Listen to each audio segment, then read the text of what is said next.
আপনারা যদি একটু এগিয়ে আসেন, এই ভাইটার পাশে যদি একটু এগিয়ে আসেন, হয়তোবা আপনার একটু সহযোগিতায় হয়তোবা ওনার জীবনটা আবারও ফিরে পাবে। উনি আবার স্বাভাবিক জীবনে ফিরে যাবে এবং আবারও সুস্থ হয়ে পরিশ্রম করবে তার সংসারের হাল ধরার জন্য।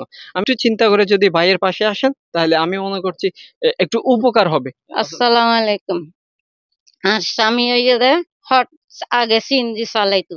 সিএনজি চালাতে চালাতে হঠাৎ করে একদিন প্রথম মানে সন্ধ্যায় ৬টা বাজে ব্রেন স্ট্রোক করছে। ব্রেন স্ট্রোক করে ফেলে এখন এই ৬ বছর এ অসুস্থ হয়েছে দে ৬ বছর। ৬ বছরে আমার কিন্তু আর কি খুবই কষ্ট ওর। আর স্বামীর ওষুধ দারু চালাই না পারে। আমি মেয়ের বাসায় কাজকর্ম করি হনবত অভাবের সংসার মানে কিছুতে চলাই। আর স্বামীর আমি ঠিক মাঝে ওষুধ দারু খাবার না পারি ঠিক মতো ওষুধ খাবার না পারি গতি ভালোভাবে যদি চিকিৎসা করিলে ডাক্তারে হয়ে দেখি মানে সুস্থ হইব। ঠিক মতো হানা ডেইলি ফল ফল খাবাইতে হই ইয়ার বাদ দি শাক সবজি নানান ধরনের গিয়া খাবাইতে হই ইয়ার বাদ দিয়ে পাশাপাশি ওষুধ টাইম চলাইতে হই।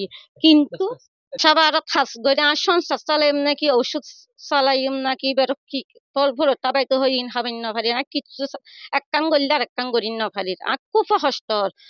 আর আত্মীয় স্বজন আর স্বামী তো কিছু জাঙ্গা সমিতি আছে সব বেগিন বিক্রি করে দিয়ে আর স্বামী নাই চিকিৎসা চালাই এখন বেগ কিছু শেষ আর এখন আমি কেউ উপায় নেই এখন অভাব এক বেলা হলে আর এক বেলা হই না পারি আর বৃষ্টি জ্বর দিলে কিন্তু লাঠি ঘুমাইতে পারি না জ্বর সিটির উপরে ঘর ভিজে যাই খুব কষ্ট চলে ব্যাগ গুণ আর বাই বেড়াত আসিও যেন খারাপ হয়েছি রে আর কি আর মানে সব ব্যাগগুলো কি আর স্বামীর পাশে তাহান একটু এগিয়ে আসেন তারপরে আর একখানা আর স্বামীর এখানে সজিতে গেলে আর স্বামী আগর মতো সুস্থ হবে আর অভাবের সংসার একখানা কানা গিয়া তুমি বাসা ভাড়া কাজ করতে মনে ন হয় তারপরে খুব কষ্ট হয় আর জীবনে তাই হনক কষ্ট এলে কষ্ট ন করি আর স্বামীর হারণে স্টুক করি ফেলে বেচারা কি করিব তারপরে অবশ্যই তো তাই না ফের এক বেলা খালি আর এক বেলা তো খাওয়াতো পরে এই হাতাল্লাই এত বাসা ভাড়া হাজকর্ম করি হনবতে চলি আর স্বামী নাই ওষুধ খাবার না পারি